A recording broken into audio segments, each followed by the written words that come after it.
Okay, so you want to find out who owns the car.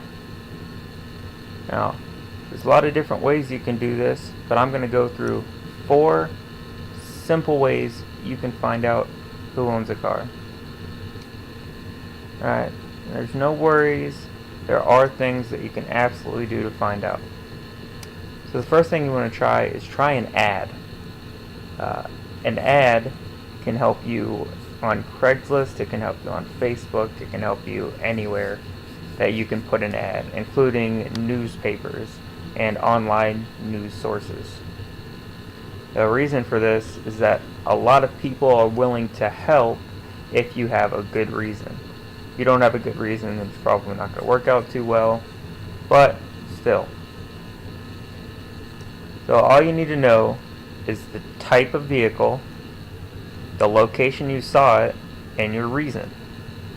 And if you have all of those things, then there is no reason that people won't help you.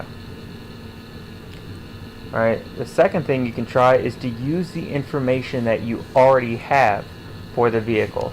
If you have the title, if you happen to know the person's last name, any information like that can help.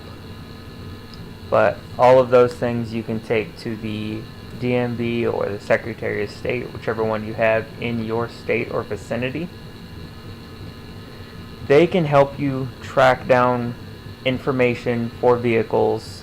Once again, if you have a good reason. If you guys don't have a good reason, it's going to make things much harder to do. If you saw somebody litter or saw somebody do something damaging or bad, it's a good reason. But if you're just trying to figure out who this person is just because you want to know who they are, it's not really going to work. Now, the other thing you can do, the third thing, is ask the police. If you saw something happen, like a hit and run, especially if you saw somebody running red lights, if you saw somebody, like I said before, littering, just something bad, then instead of the DMV, you can go directly to the police.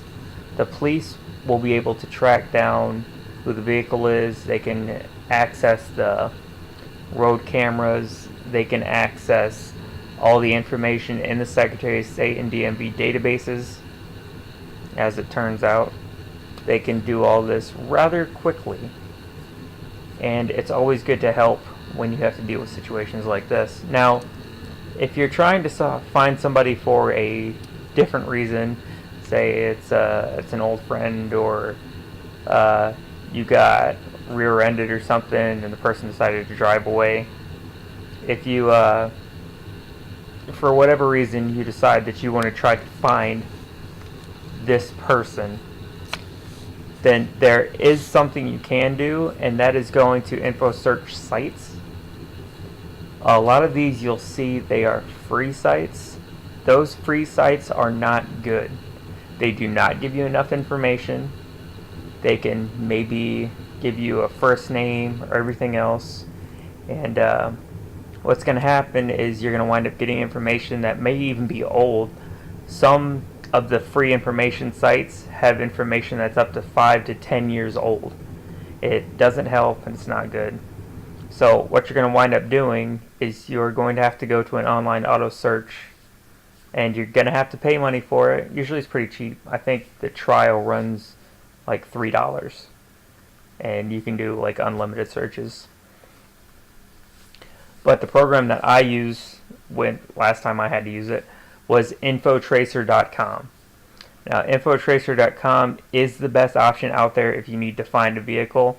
You can find it with the VIN number, or you can even use the plate number. Since the VIN number is harder to get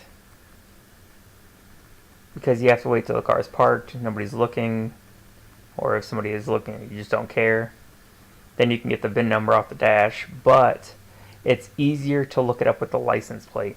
All you got to do is write down the license plate number, put it into the search. They will give you updated search info, the people, names, address, They can tell you exactly who owns that vehicle. This is the fastest and most effective way. Infotracer.com is the site that I trust to do this. On their site, you go to, and I'll leave a link down below. You can check court records, you can check phone numbers.